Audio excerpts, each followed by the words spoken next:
Hello and welcome to the Two Man Booth, your weekly scheduled podcast on the crazy world of professional wrestling, with me, Jonathan. And me, Adam. And we will start this week as we always do with the news, and I think the first thing we need to talk about is something which has broken in the last hour, and that is the fact that somebody has been announced for StarCast 3. Yeah, CM Punk. Fairly big one, this, isn't it? Yeah. It's kind of came out of nowhere. But it's been, obviously the link with AEW has been long hoped for and rumoured for. Well, with no substantiation nothing. of anything. Nothing, just that he's still a free agent. But obviously this being released, it's going to send those rumours into overdrive. The same weekend as All Out, and although we constantly say that StarCast is not, in any way related company-wise and business-wise to All Elite Wrestling, there is obviously a relationship and a connection there. Because they run on the same weekend, Every single time it's the same weekend. It's not like they sometimes run AEW weekends and then sometimes run the WWE pay-per-view weekends. No. So there's clearly a link, and it'll be interesting to see whether there is something with AEW and Punk, because that is, love him or hate him, and he is a very divisive figure in the wrestling world.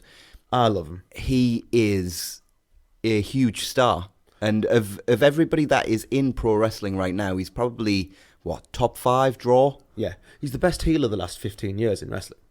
Quite possibly, yeah. Genuinely, he would be such a huge get. He'd be, I feel like in terms of mainstream appeal, that would really help put them over the top. Yeah. Straight away. They've got that hardcore audience, and it's really clear that they've got the hardcore audience. With casual fans. When we saw the tweet come out from StarCast Events, you had a really interesting point about what you would do if you were AEW and you did actually manage to sign Punk. Yeah, so, if it was me, obviously, he's going to be at this weekend. Everyone and their mum who's there is going to be thinking, oh, well, Punk's here. Obviously, he's going to be on the show. Yeah, I wouldn't have him be on the show at all. I would deliberately hold this off and leave the crowd still wanting it and still hoping it, and use that as your draw for week 1 on TNT. Your big closing angle. And you leave it all the way through the show, and the show ends with Punk coming out, and then everyone gets what they've been waiting for, and you keep your viewing figures high because everyone's thinking Punk might be coming.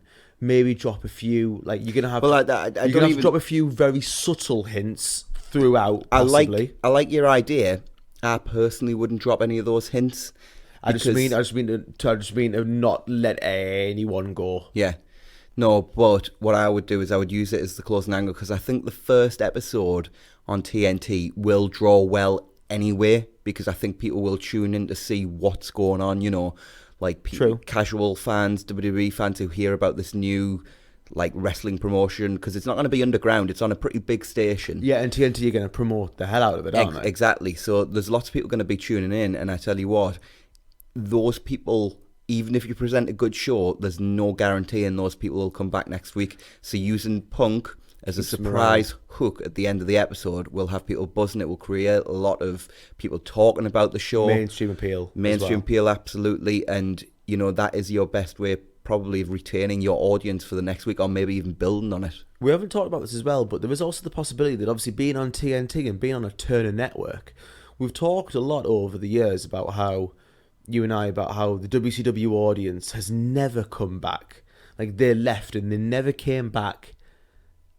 Could they come back with All Elite being on a Turner network? That loyalty to the Turner brand, I do always wonder. I think that it might be a bit of a stretch to expect the WCW fan base to come back return in floods. Yeah. Because they are 20 years older. I just think that group of people that decided professional wrestling was no longer for them are not going to come back just because another wrestling company's on TNT. Possibly. You may be right, you may have some, but I just don't see it happening personally. Yeah. And obviously we just go without saying that there is no confirmation that CM Punk is going to All Elite Wrestling. This is just something we've heard in the last hour or so. And we're hoping. And it's just, it makes sense, but obviously nothing even close to official has been said about this. It's literally just that as long as we've known each other, we've both loved CM Punk. And we were gutted when he left wrestling, and we would love to see him back because, like I said, I think he's the greatest heel in the last 15 years in wrestling, and one of the best baby faces too.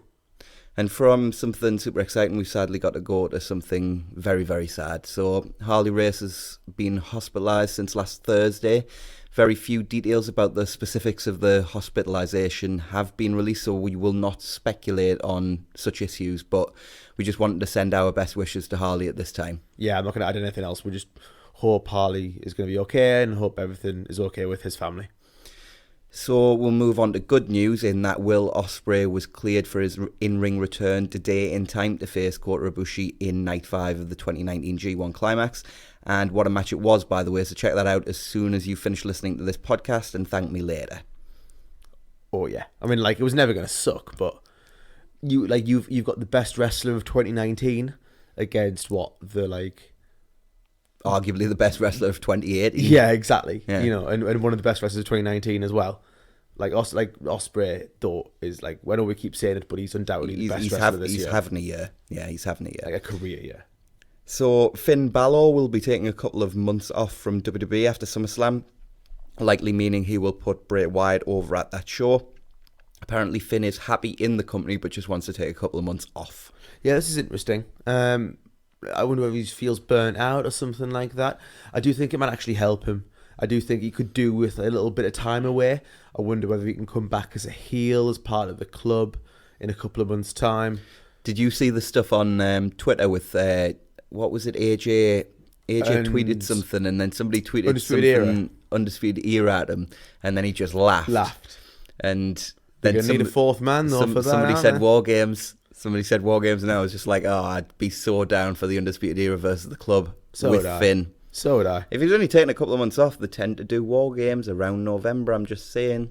And, you know, it would really refresh Balor's character to come back as a heel. He's never been heel on the main roster. He's never been heel in WWE. I know you're a massive Balor fan, but you've got to admit he's kind of been swimming in quicksand ever since he got injured when he sort of was facing Rollins and he won the title and he had to vacate it a day later. He's never recovered from that.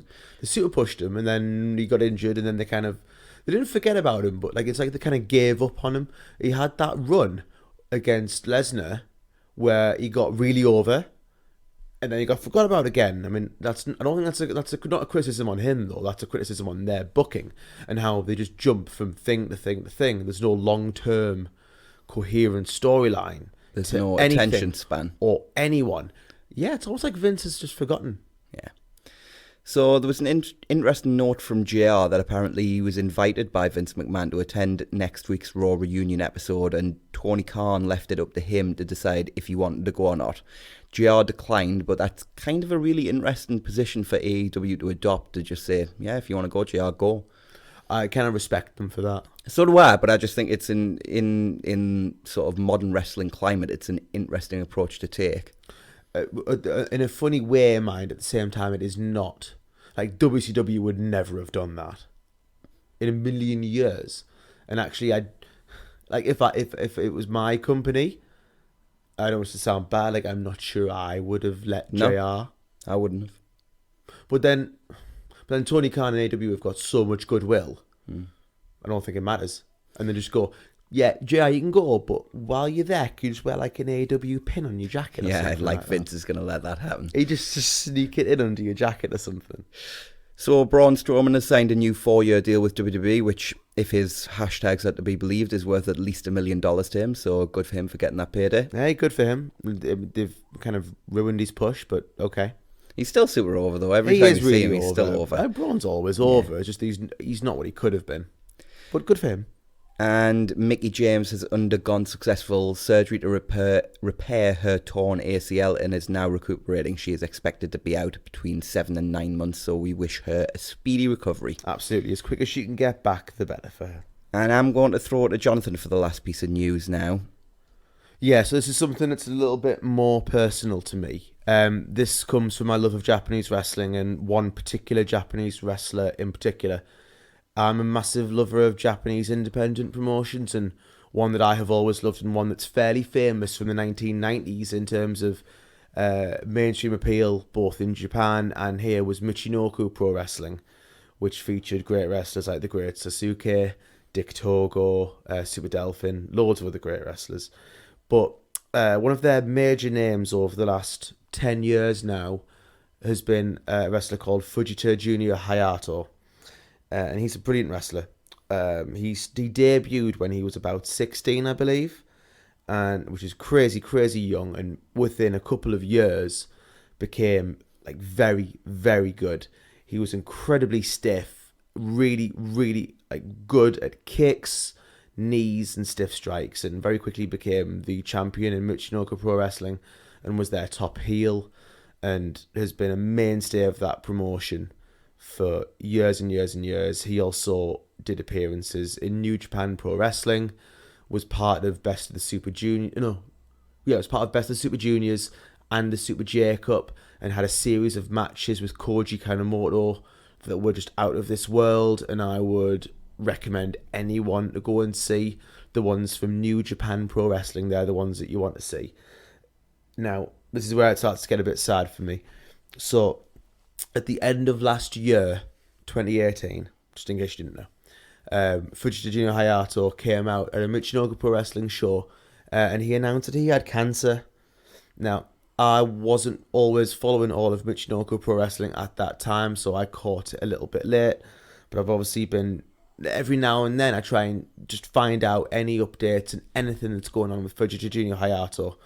And I noticed yesterday on Twitter, it was announced that Hayato is still intending to return to the ring. When he announced it, he said that he would return to the ring, and that was fully his intention. He'd been out for a long time before he actually made the announcement that he had cancer, so he was obviously already undergoing the battle of having to get through what he had. And it was announced that he still has, there's still 30%, that was the number that was given, 30% of the tumour that he had is still remaining. And obviously the hope is that 30% is not going to be a danger to him, but I assume he's still going to have some kind of treatment in order to get rid of it. But it was just it's more the problem. The problem kind of was that, I believe in the tweet or whatever it was that we both saw, was that if they cut away that further 30% of the tumour, that there was a chance he was going to be paralysed, and he definitely wouldn't be able to return to the ring. So he's made this decision to not have that taken out, and in some ways risk his life and hope that that part of the tumour is not malignant, so that he can come back to wrestling. Yeah, that's how important that's how important wrestling was to Hayato.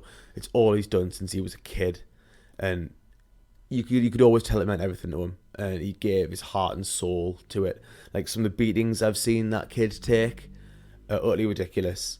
And if you've never seen him wrestle before, you really need to go out of your way to see him. Some of his matches with Keno, who's now in Pro Wrestling Noah, are fantastic. A match that he had with Yoshitsune in 2008 is fantastic. So many great matches, and I hope that everything is going to be okay for him. And I just wish him the best, because I said to you just before we came on air, like, he probably is my favourite, at least since I've been really watching Japanese wrestling, that has come along since I've been watching. He's probably my favourite junior heavyweight, and he should have been a superstar. He never went to New Japan full time just because of loyalty to Michinoku Pro Wrestling, and they are going to be running a benefit show for him later in the year to obviously try and raise money to help him as he continues his battle with cancer. So I just want to say, I hope my absolute thoughts go out to Fujita Junior Hayato. I hope everything is going to be okay for him. Like, you are one of my favourite wrestlers, and I hope everything is okay for you. Absolutely. And from that, we move on to recapping Monday Night Raw, which seems kind of insignificant in comparison. But we opened the show with a wrestling match again, 2 weeks in a row. Who knew? Yeah. So it's Becky and Seth against Andrade and Zelina. It's elimination, though, as this latest Vince phase continues. Can we explain how stupid before you... I'll get into it. Have you got time for this? Good. Just checking. Becky and Zelina start, but Andrade and Rollins soon get in. what happens if, say, Andrade and Becky get eliminated? Oh, is this where we talk about it? Yeah. Yes.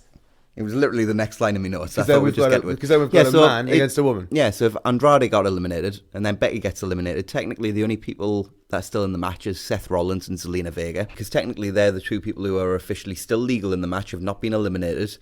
But under mixed tag rules, they can't touch. So does it just end in a draw? Draw? Yeah, let's call it a draw. Or if, say, what happens, and we'll go through the review properly here, but if what happens here happens and Becky eliminates Zelina and then Seth and Becky against Andrade, like happened, what happens if Andrade eliminates Rollins? Do Andrade and Zelina win even though Becky's still legal? Do Becky and Seth win because they got the first elimination? What's the crack?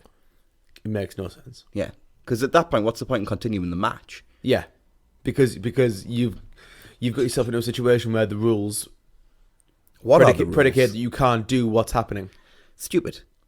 Absolutely stupid. Anyway, Vince. Rollins hits a sling blade and a couple of tope suicidas on Andrade as Becky blind tags in. When he goes for the second, she hits the Bexploder and taps Vega out to disarm her. Lacey appears in the front row and Becky attacks until Seth drags her back to the ring. As Cole explains, this is now one-on-one because of the mixed tag rules. This is beyond moronic. Andrade gets the heat on Rollins and the double stomp gets 2. By the way, he explained it was one-on-one, but then Becky was just on the apron. Yeah. Anyway. As if, like, I'll just chill here. Yeah. Wait for a tag to get in a match that's now 1v1. Yeah. Okay. Andrade goes for the Three Amigos, but Rollins counters the third into a Falcon Arrow, but somehow Andrade does the impossible and kicks out of the deal. Nobody kicks out the Falcon Arrow. No one. No one at all. So, past that mind-blowing piece of information, Rollins goes up top, but Andrade shoves him to the floor. Vega takes him out with the grounded Hurricane Rana on the floor, so Becky takes her out. Andrade looks to attack Rollins, but Becky pushes Seth to safety, and Andrade accidentally lays her out. Seth runs wild, but then checks on Becky, allowing Andrade to beat him down. He hits the double knees for 2, and then Vega attempts another Hurricane Rana, but Seth holds on this time, allowing Becky to hit a dropkick to the prone Zelina. Andrade goes for a tope, but Seth catches him with an enziguri in the ropes. The stomp follows for the win. This was well worked, but I couldn't get over the stupidity of the rules. Post-match, Corbin lays out Seth on the stage, and when Becky attacks Baron, Lacey lays her out. Heyman walks past the carnage with a smile on his face. Like, genuinely, it's kind of like Russo is writing this. Like, this is the kind of rubbish that Russo would have come up with. What, like, if we had a poll, like, it would have all made sense. Like, genuinely. If we'd put Becky on a pole once she'd eliminated Zelina? Yeah. So, like, the losing woman ends up on a pole, or the losing man ends up on a pole. The losing man ends up on a pole. So you've got to claim the losing man. No. I'm confused about the stipulation. I was confused anyway, so we haven't changed anything there. Very true, very true. Let's move on. Corbin and Lacey cut a promo backstage. They're going to win on Sunday and ruin Seth and Becky's relationship. And, in fact, the WWE. Yes. Heyman is still waiting in the ring after 6 minutes finally gets to talk. They keep doing this. Yeah. It's so weird. Yeah, like I shall go and stand for a while. We went through a whole ad break and then we went through the Corbin and Lacey promo, and then Heyman's still there, just chilling out. Yeah, just waiting. Like, could you imagine him just sort of in the ring, just going? He says he knows about Philadelphia and Extreme and says Brock will cash in on Sunday. That's not a spoiler. That's a prediction. That's the wrong way around. That's not a prediction. That's a spoiler. And he said that ever since Brock broke Taker's streak at Mania, so now would be the perfect time to be lying because he's made this spoiler line the truth. Only he and Brock know if he's actually telling the truth or not. Who could it be? So Braun versus Lashley, last man standing at Extreme Rules is announced. Drew and Shane ask a bin man to be Roman's partner tonight. Yeah. You really heard that. That is true. That is a correct factual That statement. is a line. Yes. That's a real line from a professional wrestling show. So next up we have Miz and the Usos versus Elias and the Revival. This is 2 out of 3 falls because of course it is. The Usos and the Revival are working when randomly Miz and Elias start brawling on the outside. They brawl through the ring and Elias runs away up the ramp. The distraction allows Revival to hit Shatter Machine for the first fall. When we return, Elias is actually left. So this is now 3-on-2 advantage baby faces. 3-on-2 advantage baby faces. Yeah, because you know like how wrestling works? The baby faces should always be the ones with the upper hand. Yes. Because the whole thing about wrestlers, it's about the heels being unfairly marginalised. It's about the heels overcoming the odds. Yeah. That's why John Cena did so well for so long. Well, because he did his He was heel the turn. heel. It was the heel overcoming the odds. Yeah. So great booking this. It's genius. The Revival isolate Jimmy, but he fights back and gets the hot tag to Jay, who runs wild. He hits a top rope crossbody, but Wilder rolls through for 2. Dawson comes in and hits a brainbuster for 2, an actual brainbuster, which actually called a brainbuster as well. Wow, that must have been written down for him. Jay gets the tag to Miz, though, and hits an enziguri on Dawson, allowing Miz to hit the skull-crushing finale to make it 1-1. The Usos immediately lay out Wilder with a double super kick and then Dawson with a double super kick. Jimmy hits a dive on Wilder on the outside and Jay hits a superfly splash on Dawson for the 3rd fall. Much like the opener, the work was good, the booking was stupid. Yeah, it's just pointless, isn't it? That's why. Why? Yeah. Again, like we said, long time ago. Reasons. Part 3. Yes. Yeah. We've got Electric Boogaloo. No, we've had Electric Boogaloo. That was part 2. Yeah, So well, at least we've got what title if for we're this now episode. part 3, are we now Revenge of the Vince? Yes. Revenge of the Vince. Absolutely. There's what title. So we get highlights of Drake's honeymoon. It's awesome. They take a load of pictures. Drake always has the belt in front of his wife's face. They're at the arena. She's annoyed. She's having to play lookout as Drake hides in a box. Drake says he knows things haven't been great, but after tonight he promises they will have the perfect honeymoon.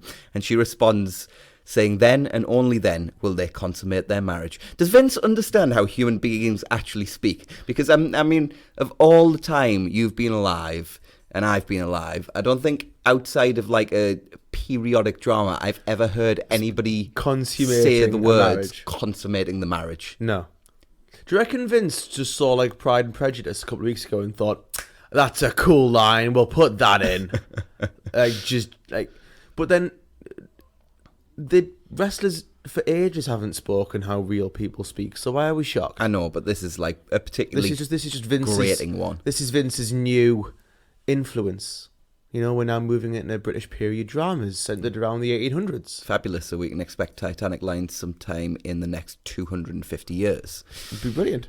Nonetheless, Drake gets excited by this news, but his cheers bring the parade of geeks to chase him. Shane and Drew want the beer guy to be Roman's partner now. Sorry, it just gets better and better and better, doesn't it? So Rey Mysterio makes his return. He says he is back and is hungry, so throws out an open challenge. Lashley answers it. Rey runs wild immediately. He hits a 619, but when he comes off the top rope, Lashley catches him and hits a kind of like flatliner type move. The big spear follows for the win. I have no problem whatsoever with Lashley squashing somebody on his way to Strowman, but why Rey? Good way to return Rey, yeah. Why Rey? Good way to return him, yeah. Like, you know, have Rey be out and then have him squashed. Yeah, in like 50 seconds. Can Rey go back to LU? Yeah. Or go to AEW? Well, you can't go back to LU. It's not there anymore. No, I don't. So post-match, Lashley beats Rey down and then tries to throw him through the part of the stage he and Strowman went through last week. Refs get in his way, so he throws Rey onto them. He says he'll be the last man standing on Sunday. Rude interviewer catches up with the club. AJ doesn't owe her or anyone an explanation. Maybe he was at the Blink concert too. And then we get Cesaro versus No Way Jose. Cesaro destroys Jose. He hits the swing and taps him out with the sharpshooter. A nice squash. Yeah, absolutely fine. That's what at this point that's what No Way Jose is there for as well. So. Absolutely. The Street Profits hype Extreme Rules. I have no idea what the point of having them on Raw is, but they sure are entertaining. They're really entertaining, but like why are they there? It seems pointless. Yeah. Like I like them, but they are adding something. They're adding entertainment value, but then it takes away like this whole thing of them being on Raw will take away from when they actually do debut. The thing to me is because they're not actually doing anything and they're just there purely for entertainment purposes. It kind of denigrates them in a way. It lessens them, yes. Yeah. It lessens them. If this was somebody who was never going to be a main roster performer in the sense of, like, if this was two non-wrestlers, or if it was, say it was Patterson and Briscoe back in the day, yeah, I would be loving this because the Street Profits themselves are endlessly entertaining, and it's not going to hurt them if they're not serious performers anyway, but Street Profits should be serious performers when they come to the main roster. Yeah, it's like a silly version of, like a worse version of like what Breezango used to do. Yeah. Like the Fashion Files. Oh, it was awesome. I love the Fashion Files. I remember when they used to write good stuff. Yeah. Ish. Mike approaches Maria backstage and apologises, is giving her flowers. They love each other, but Maria also loves ice cream. Maria wants ice cream and pickles and wants Mike to get it. He says, does she want non-fat? Maria is incensed. After Mike leaves, she says, what type of a man taps out to a woman? Oy vey. The burial continues. Just like, I've never, ever, ever liked him as a wrestler, but like, I'm not sure there's anyone I feel sorry for in this company.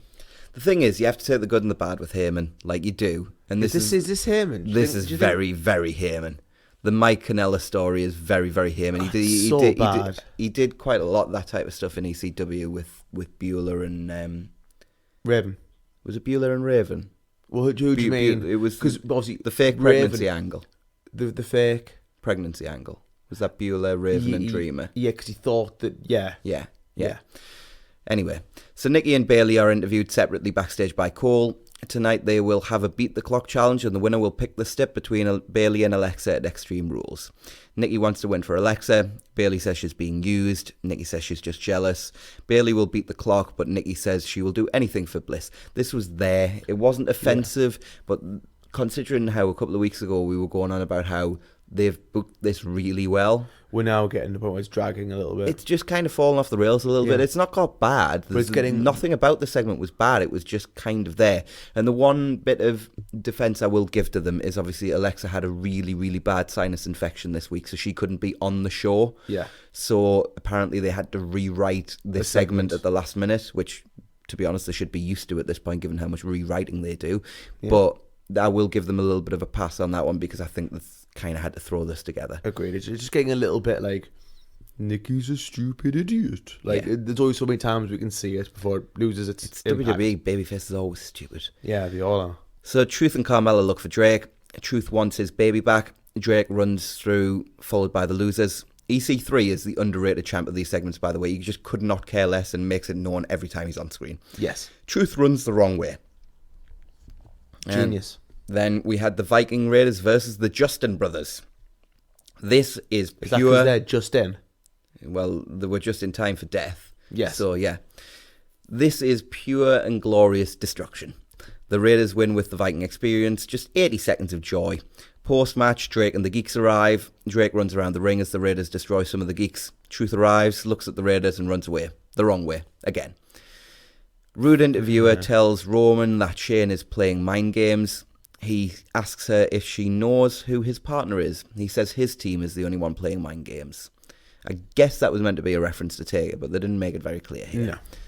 So Ricochet comes out of the ring and cuts a promo talking about how much he looked up to AJ. He beat him last week, but was beaten down. He gets what is going to happen tonight. He'll have to fight all three men.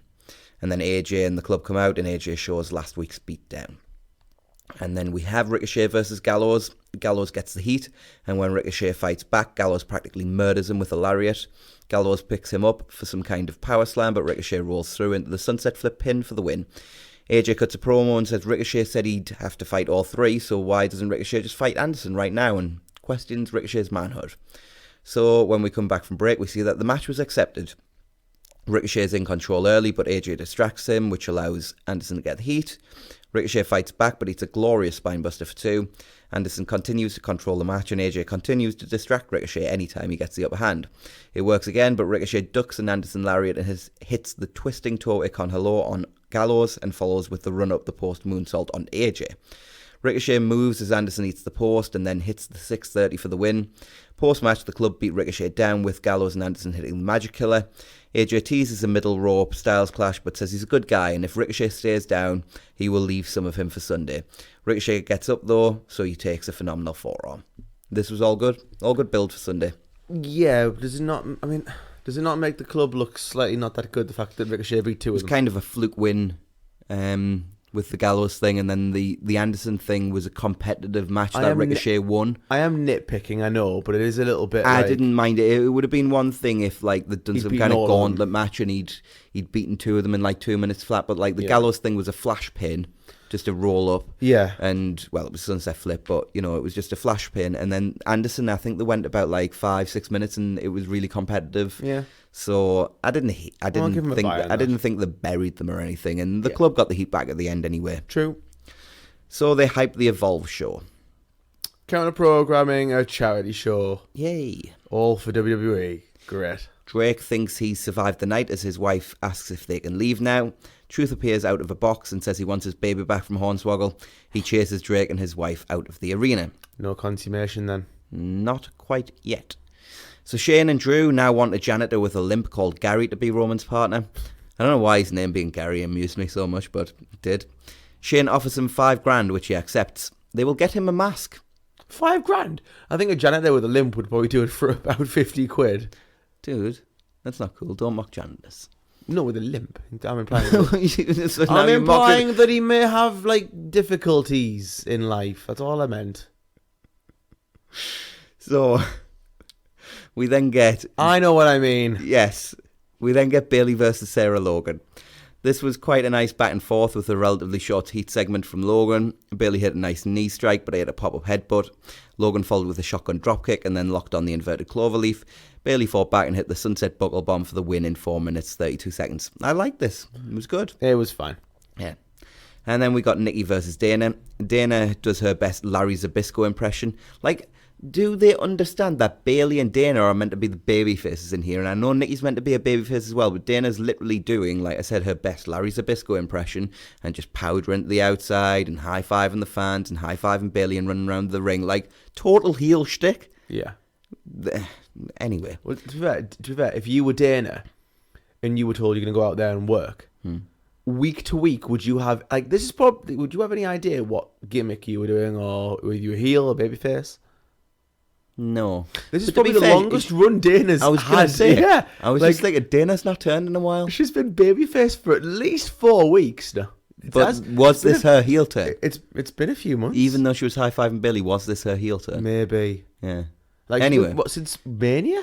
It's got to be quite a while. Like, I'd kind of forgotten we had maybe they've just that gimmick forgotten. of Dana constantly turning week by week. Maybe they've just forgotten about her. Anyway. So she goes for the Swanton Bomb, which she hit really nicely, even though she missed it, if you know what I mean. Mm-hmm. They trade pinfall attempts, and then the swinging neck-breaker gets the win for Nikki with plenty of time to spare. Nikki says Bayley has no idea what true friendship is because all her friends leave her. It's a handicap match at Extreme Rules. She tells Bayley to find a friend to slap some sense into her. Bayley lays out Nikki with a Bayley to belly and a top rope elbow drop. Now, obviously we're recording this podcast after Extreme Rules has taken place. We are. Did this not seem like the setup for Sasha's return? It should have. I honestly assumed when I watched this show that that's what they were building to. No. And they referenced it again on SmackDown, which we'll come to. But obviously, as we all know by now, Sasha did not return to Sasha Extreme is Rules. not, yes, and does not appear to be. I mean, if she does return, it's perfectly set up for a heel turn on Bayley. But I don't know whether Sasha wants to. You know, there's been lots of stuff with her on Twitter and things like that. We don't know. Yeah. Mike brings Maria her ice cream and pickles. She doesn't want them anymore, and she's not sure he's the one who got her pregnant. Corey interviews Seth and Becky. Becky calls him Mr. Emo Head. I'm not kidding, that was actually the word she said. Mr. Poopy Head. Before saying they will win, and when they do, Lacey and Baron will get no more chances. Seth's contribution is what she said. Pointless filler that added absolutely zero and only actually served to make Becky look like a total tool, because who says Mr. Emo Head? I mean, I know. Is that the best insult you can come up with? It's because suppose they think it's really cool when she says things like when she says dope and she called them dopes in this as well. and planks. Yeah. That's fine because that's just kind of like her being quirky, but then going Mr. Emo Head. Like, how old? Like, are you 5? Yeah. Like, are you 5? So Street Profits hype machine strikes again, and then Mike Rome intros Shane McMahon. But Mike's intros not being as good as Greg Hamilton's for Shane's like best in the world thing is literally the only thing I like about Shane. Yes. Just the constant, like every time he's on Raw, the commentators bury Mike Rome. Shane kind of looks disappointedly at him. I'm not being funny. It's right? funny. Literally the only good things about Shane are that is that introduction and his theme, which his theme's always been awesome. Yeah, true. Apart from that, like, The last good thing he did was in 1999 against X-Pac. yeah, Pretty much. one of the greatest feuds of all time, though. I will say this now. I think you might be overstating. It's one of the most most underrated underrated feuds of all time. Not one of the greatest. Shane Same thing. Shane says that Reigns' partner is Gary the Goat Garbutt. So it's Shane and Drew versus Roman and Gary. Is Gary it the Goat. Is it Brian? No. Ah. Roman runs wild at the bell, but Drew counters the Superman punch and sends him into the Goat, which constitutes a tag. Shane tags in, and the Goat runs wild with an enziguri and a slightly botched springboard clothesline before the handspring enziguri takes out Drew. He hits a Tobe con hello on Drew and follows with a springboard crossbody on Shane, but Drew lays him out with the Claymore and Shane gets the pin. Right. So let's bury. Give it 2 seconds. Let's get this show done. And then we'll bury. So as the show ends, Roman runs off the heels. Shane demands Mike Rome make the winner's announcement, and then Cedric unmasks and reveals that he was Gary the Goat Garbutt. And he and Roman celebrate because apparently that's something worth celebrating, even though they lost. Yeah. This was a perfectly fine angle that they should never have booked because it had no ending that was in any way good. Yeah, because the way that these storylines always have to end is that the guy, the mystery man, he wins. Yeah, and that's it's a way to push someone. And that's always great, and it's always worked. It's a very old school angle. Actually, I love the angle. Yeah, because it could have got Cedric quite over. But the problem with if Cedric had won is Adam. You can't do that because then what's the point in tuning in on Sunday to see Roman and Taker and a better partner, and Undertaker take on Shane and Drew? Because if Shane and Drew lost to Roman and Gary the Goat, even though we would have known by the end it would have been Cedric. Yeah, and I love Cedric Alexander, but he's not. But he ain't no Undertaker. He's not been treated as, even if he's been treated as like a mid-card wrestler. He hasn't. He's been a job guy. He's been in the 205, the 24/7 24/7 picture. But even if he'd been treated as a mid-card guy, the Undertaker is one of the biggest legends in the history of this industry. Yeah, like you can't compare. So you cannot have them win because it destroys all the sort of want to see Taker and Reigns destroy Shane and Drew at Extreme Rules. Do you not think maybe it's one of those things where like they've obviously had everything booked for the pay-per-view and Heyman's trying to like fill in the gaps but also do stuff that he knows is entertaining and it just doesn't fit together perfectly? Possibly, and hopefully post pay-per-view fingers crossed. Things can only get better. Don't even make the reference. I'm not gonna. Good. Things can only get. So normal service is resumed. This show sucked. It was bad. Yeah, Raw was not good. One good show, and we all get excited. And we said last week we weren't going to get too excited, but I got excited. Okay? I did. I thought Heyman had sorted everything out. This sucked. Yeah, this was a bad show. It was bad. It was boring. The work was okay. The first 2 matches were actually really well worked. We've said this for months. The wrestling's good. Everything else just sucks. This is the best roster they've ever had. But the wrestling's good. But the writing of it is atrocious. And that was certainly what it was this week. It's like having all the best actors in the world and writing and having a 4-year-old write your screenplay. Yeah, and having a shocking film. That is literally what this is. So Raw drew an average of 2.35 million viewers this week, down from last week's 2.5. The first hour drew 2.38, hour 2, 2.35, and the final hour 2.32, somehow showing a really good hold of the audience. I've no idea why, because I would have tapped out halfway through the show if we didn't have to review it. Yeah. There was relatively tough competition in the Home Run Derby, which aired opposite the show, so this number is not as terrible as it sounds. Yeah. But still not good in comparison to what wrestling has been in the past. So even next, in the recent past. We move on to SmackDown Live, and we actually open SmackDown Live with our segment of the week. We open with a video from earlier today of Dolph Ziggler arriving at the arena. Yes, Dolph Ziggler is involved in a segment of the week. Don't change the channel. Kayla Braxton catches up with him, and Ziggler says Kevin Owens is a worthless tub. He claims to be the man, but KO arrives and beeps his horn, and they brawl. Shane tips up and kicks Owens out, and then we cut to a live shot of Shane and Sarah Schreiber. He says the match is cancelled because he needs to protect the performers. Owens arrives through the crowd as the announcers are hyping the show and says he told the truth about Dolph and will now do the same about Shane. He references the infamous McMahon promo when they said the fans were the authority, but says that all that has happened since is Shane being all over the TV show. Shane comes out and cuts his mic, so he gets another and says Shane insults the entire roster with his best in the world stuff. Everybody hates him. He gets cut off again, so grabs Byron's headset and talks about Apollo Crews and Ali and Kairi Sane and Asuka and Buddy Murphy all not having a chance because Shane is everywhere.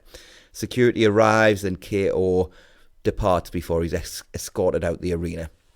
Considering he supposedly doesn't start till next week, This was a very Bischoff-esque yeah, segment. It was. I liked it. I thought it was really, really good. Yeah, it was like they were in our head. Yeah, like Owens kind of like it wasn't as good, but he could have promo at Best in the World 2011, I want to say, when he'd been gone for about 6 months. Yeah, on Cornette. And Steve Corino had been trying to get him back into the company, saying he'd reformed, and Jimmy Jacobs was his sponsor at the time, almost like he was an alcoholic, but this wasn't his addiction. Being an evil man was his addiction. Yeah.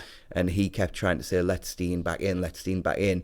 And Steen comes through the crowd and acts all babyface and then cuts this very, very promo I can't repeat the words of on this podcast because it was swear heavy. But he had a go at Cornette. And that was an absolutely amazing sort of work shoot style promo. Yeah. This is what this was. And it was very, very good. It wasn't as good as that, but it gave me vibes of that promo. I enjoyed I thought this was great. So did I. 100% segment of the week. I very much like the new direction that they're going with Owens. Let's hope it just doesn't lead to... Because I assume we're now going to move towards Shane versus Owens at SummerSlam. Yeah. And you know what? If that leads to the retirement of Shane as an on-screen performer, then I'm so down with that. There are rumours that Shane is... The plan is to phase Shane out.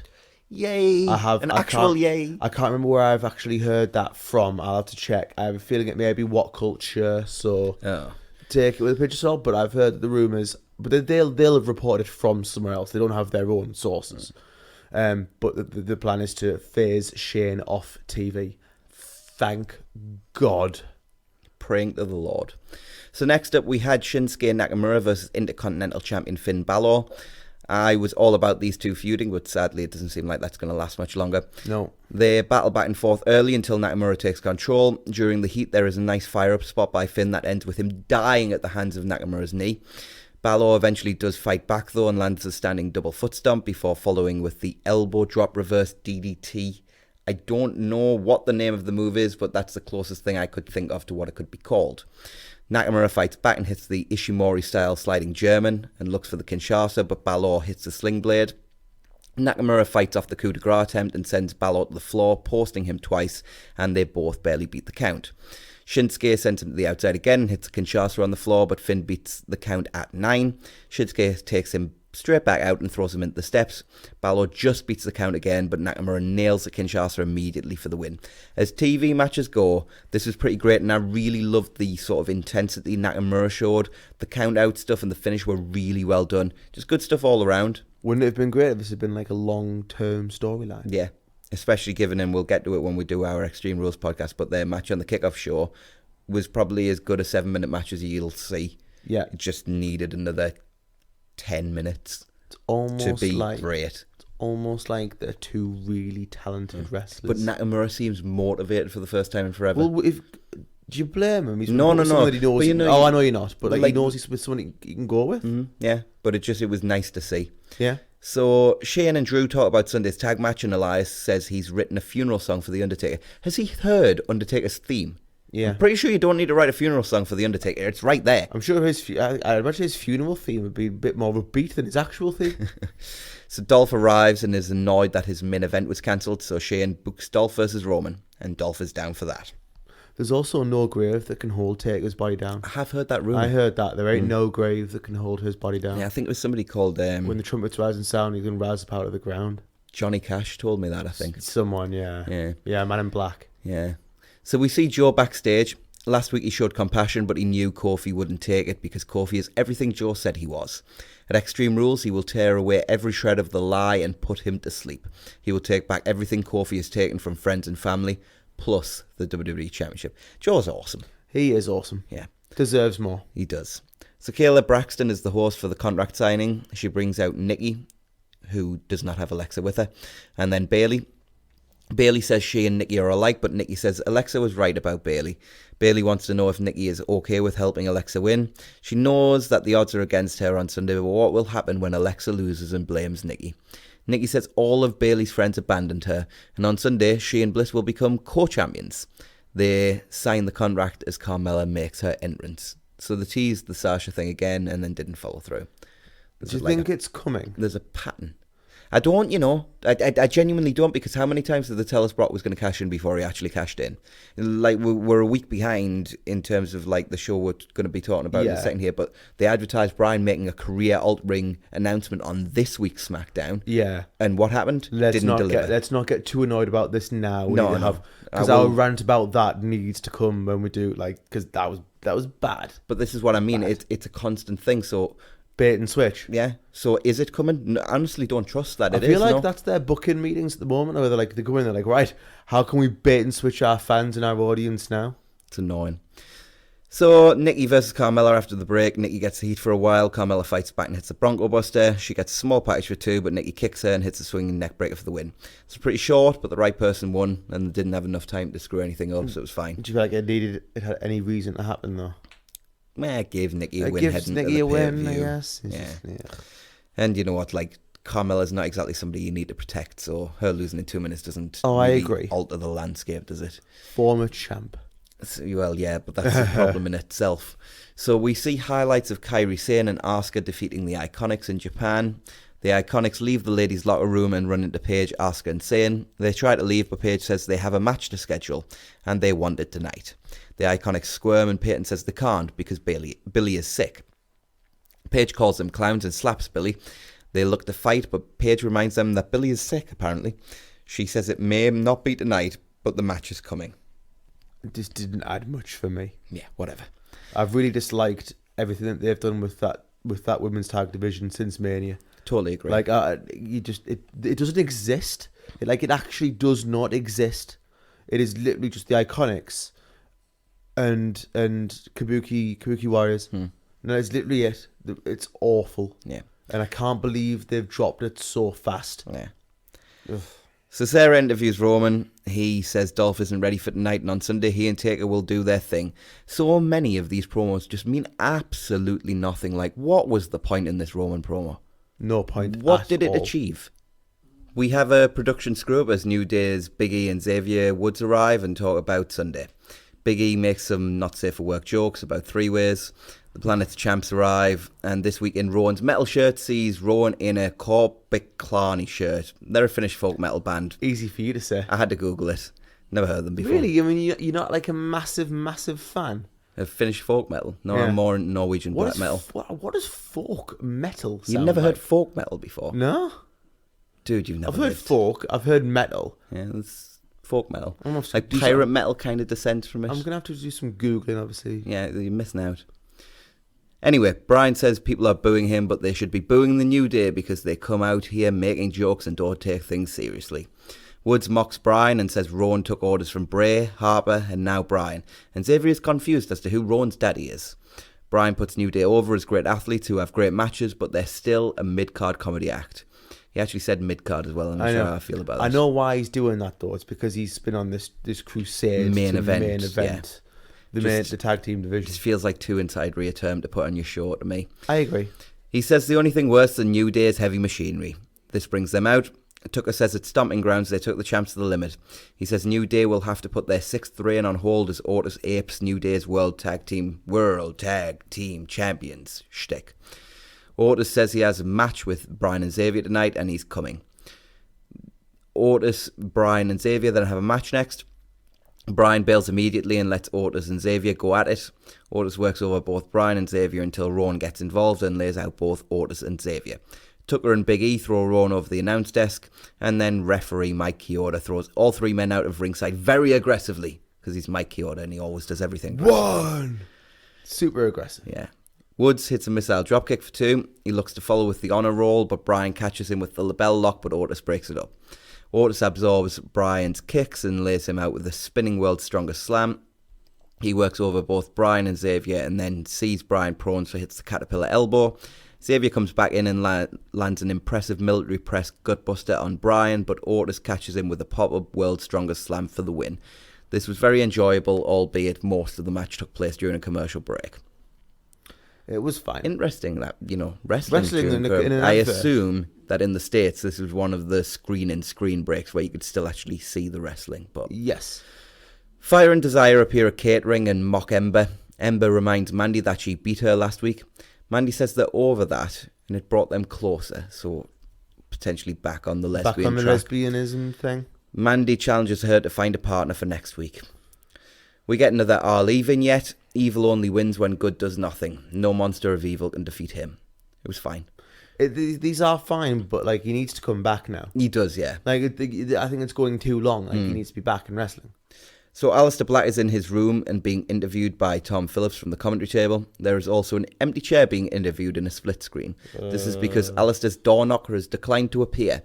Black goes on a rant as somebody walks around the chair. Black's acting was really not good at this part of the segment. It was fine elsewhere, but when Do you blame him? the person was walking, I liked the segment, but when Cesaro was walking around, spoiler alert everybody, when Cesaro was walking around the chair, It was who?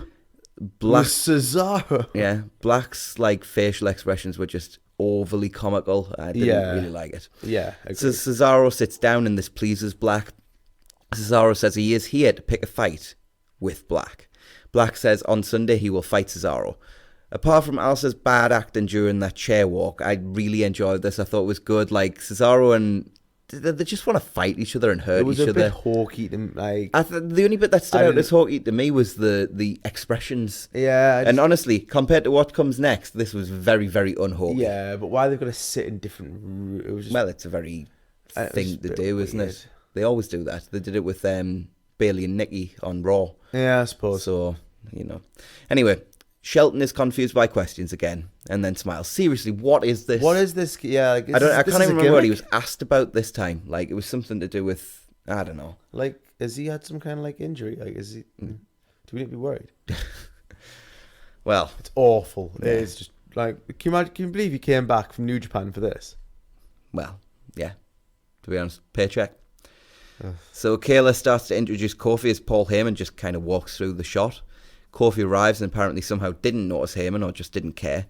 Kofi said last week he got inside Joe's head and laid him out. He welcomes the challenge of Joe because beating guys like him will cement his legacy as one of the greatest WWE champions of all time. Okay. Of course. And then we get our main event of Roman versus Dolph. So Shane, Drew and Elias are here too. Greg Hamilton delivers a great best in the world as always. They work back and forth early, but Roman takes the fight to the floor and hits the drive-by. Elias and Drew distract Roman and Dolph tries to grab him but eats a right hand. The ref checks on Dolph, allowing Drew to send Roman into the ring post. Dolph gets the heat until Roman fights back and hits a Samoan drop.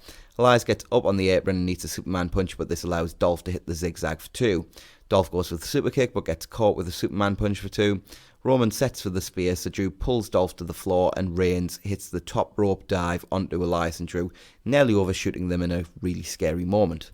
Shane distracts Roman by getting in the ring, but KO and Dolph lands a super kick on Reigns on the outside, but KO arrives, hits the stunner on Shane and leaves. Dolph rolls Roman in, but Reigns fights off a zigzag and hits a spear for the win. This is a decent main event. Like, nobody really bought the idea that Dolph could win, but it was worked fine. Yeah, and it was enjoyable, and the crowd really got into the last few minutes. So. Yeah, I agreed. It was TV. It was a fine TV main event. Yeah. I had no problem with it. It was a decent end to a okay-ish Yeah, I thought it was a pretty good SmackDown. There was some segments that weren't great, don't get us wrong, but most of it was actually very good. I thought it was a thoroughly enjoyable show. On the whole, yes. And much better than Raw. So SmackDown viewership. SmackDown did an awful number this week. Of course it did. Drawing just 1.86 million viewers, the fourth lowest since moving live to Tuesdays. They retained just 79% of Raw's audience. There was relatively stiff competition with the MLB All-Star Game drawing over 8 million viewers and America's Got Talent drawing just shy of 10 million. Still a bad number though. And with that we will move on to NXT. So Io is out to start the show and looks very much like she did in LU. Yes. I like her look. I did say, didn't I? She's Yeah. very, very heel. She doesn't need any friends and she doesn't need any of us. That's literally all the segment was and it was great. Perfect. She said those Exactly two lines, what- dropped the mic and left. Awesome. Exactly what she had to do. Great. Heel confirmed. Fabulous.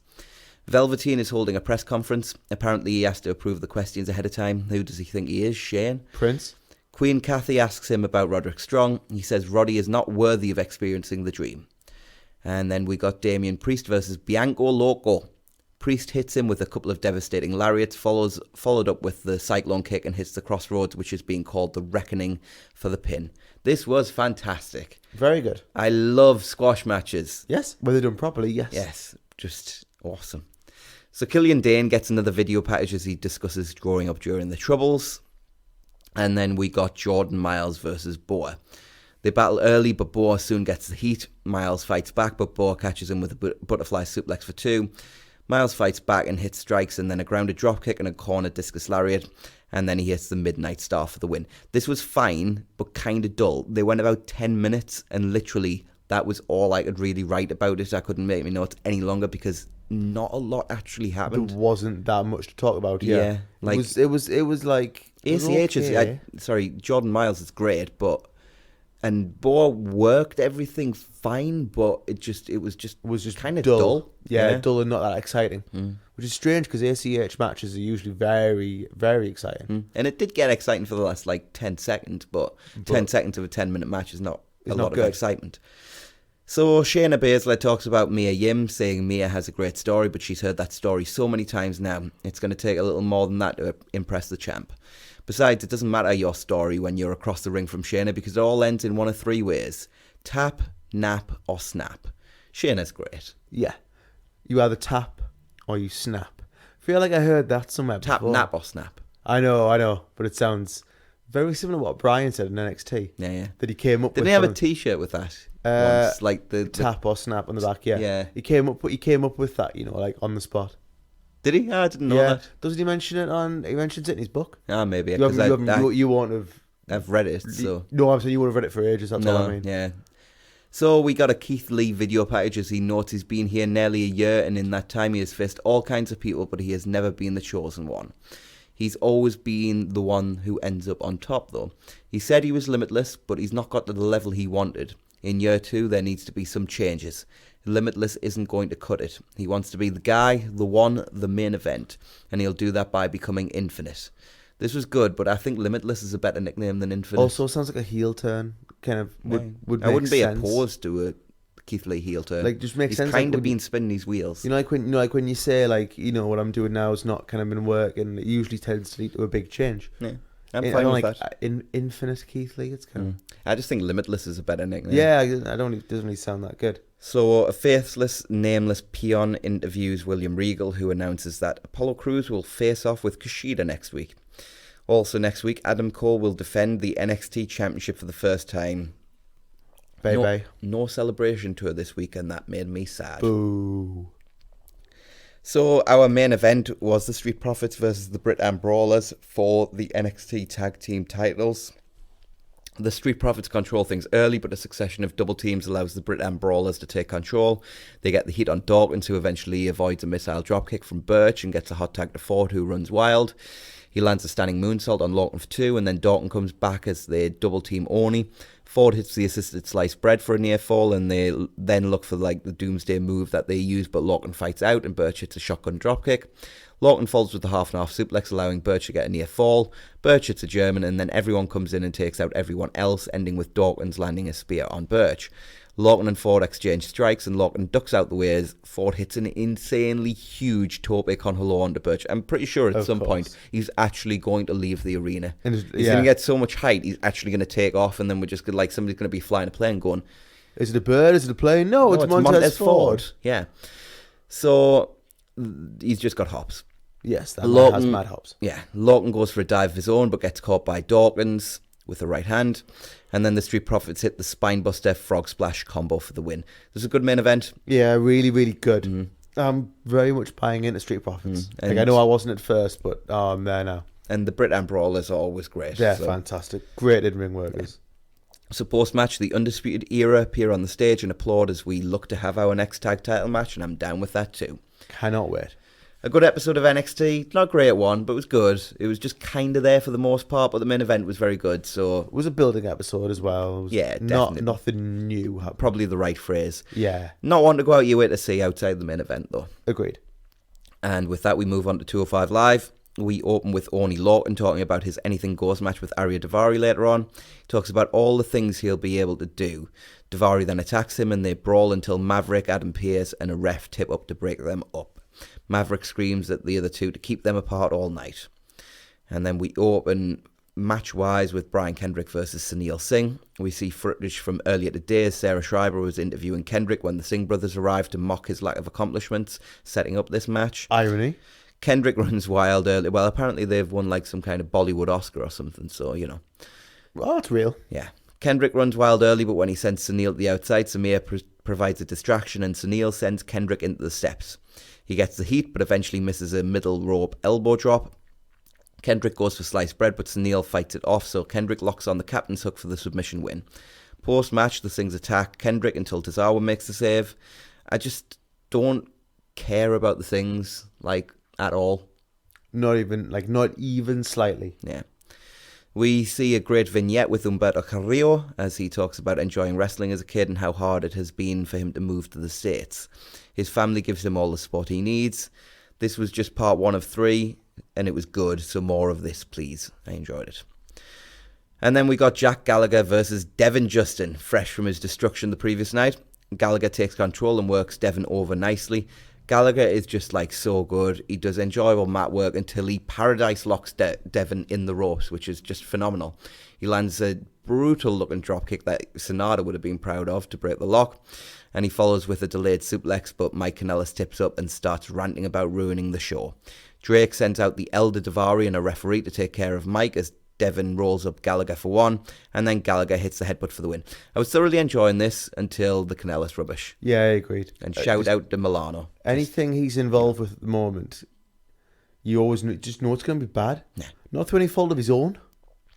So Drake catches up with Mike backstage. Drake apologised to Mike and the rest of the roster for being negligent lately. Mike blames Drake for all of his problems, which is why he ruined Drake's show. Drake says he's going to fine him for his actions. Mike goes off on one with another baby on the way.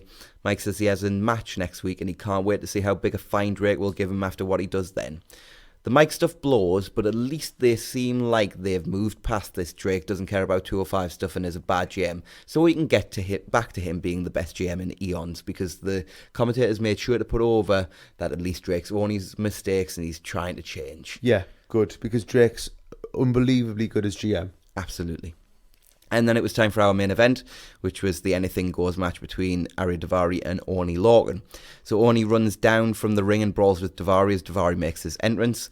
They bring chairs, trash cans and ladders into play but never manage to use them. Daivari gets a chain and rakes it across Oni's face, and then he sets the ladder in the corner, but Lorcan sends him into it. Lorcan sets the ladder up in the ropes and hip tosses Daivari onto it. Daivari sits Oni on a chair, but when he comes off the ropes, Lorcan drop toe holds him onto the chair. He hits the running blockbuster and then follows with a running uppercut. He hits the out of control Tope con Hello and then gets table. Daivari lands a super kick and then goes for a dive off the apron, but Lorcan throws a trash can at him, and just like the trash can just exploded as Daivari crashed into it and the floor. Apparently Lorcan attended the Kevin Steen School of Construction as he sets up 6 chairs on the outside, but in the least dangerous way possible, so he obviously only got a C in Steen's class.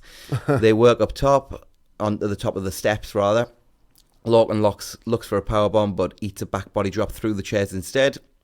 Daivari sets up a ladder in the corner of the ring and climbs to the top. He hits a superfly splash from the top but only kicks out at 2.9. Daivari sets up a table. He tries to set another up, but that one breaks, so he gets a third and sets the 2 working ones up next to each other. He lays Lorcan on the table and heads up top, but only crotches him. He follows him up and hits the superplex through both tables and pins Daivari for the win. The crowd was absolutely dead, but this was really good and easily the best match of Arya Daivari's career. Yeah. Not even close. Totally agree. I really enjoyed it. It was different for 205 Live and just fantastic. Loved it. So we then end the show with a great hype video for Tony Nese and Drew Gulak at Extreme Rules. Yes. So this was a decent episode of 205 Live. The opener was kind of meh. The Gallagher match was great for what it was, and the main event over-delivered. Good stuff. Agreed. So with that, we will move on to any other business, and just in an update to some news we talked about on the last podcast, Adam Cole was it on Twitter we saw this? I believe it was on Twitter. This was just an hour ago on Twitter. Yeah. Adam Cole has said that Britt Baker is making a good recovery from her concussion, so that's really good news to hear, and we hope that she's back in action as soon as safe, but as soon as possible. Yeah, absolutely. Glad that she's making really good progress. And Shawn Michaels will be the commentator on SmackDown next week, so kind of an interesting one. If they hadn't announced Bryan and Rowan against the New Day for SummerSlam, which I think they did on the SmackDown that we'll be reviewing soon, I would be hoping that they were going to do some kind of deal where Bryan attacks Shawn at ringside and we get Bryan versus Shawn at SummerSlam. Oh, I'd love that. Yeah. Like, Shawn's unretired now, so he can't use that as an excuse. I know. He worked the Saudi show last year, or the Australia show, whichever one it was. Maybe that's why he's going to be on the show. Hopefully. Maybe they're going to work him into something.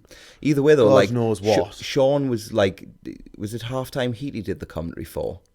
The six-man tag on NXT. Yeah, he did. He was a little quiet, but I think with time he could get better with that. He could get good. He gave it a real sport feel, so part of me wonders whether Fox want him to like try out. Why not? Yeah. He'd be a really good addition in that sense. And Shawn's analysis of wrestling should be great. Which it was during that Halftime Heat show. If he's willing to do the travel, that's the only catch. Obviously being away from his wife. Anyway, so on the first episode of The Road to All Out, Shawn Spears challenged Cody to a match at All Out. He cut an absolutely great promo in a sit-down interview with JR until Tully Blanchard came to lead him away and told JR that the interview was over. And we've recently seen that apparently Tully has signed a multi-show deal with AEW. Very interesting. And I love Tully, so anytime I get to see him, I'm all about that. Yes, and the picture of them both. Is it the picture from... Yeah, it's just a picture from The Road to All Out. Yeah, for anyone that has no idea, like, I've literally just showed Adam the picture because that was very much a, oh yeah, can you see this conversation? It screams out heel, doesn't it? Oh yeah, and you know what? Like, I love Shawn Spears' promo, and I suggest anybody who's not seen it to go out the way to see it. I've still got to see Road to All Out.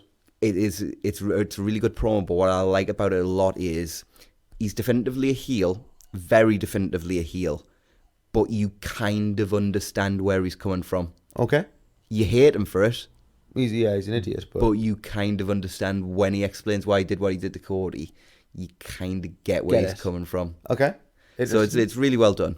I enjoyed it. But the episode was great stuff all around because Tony Schiavone held like a very old school studio style segment where he ran over all the goings on from Fight for the Fallen and what they might mean going forward.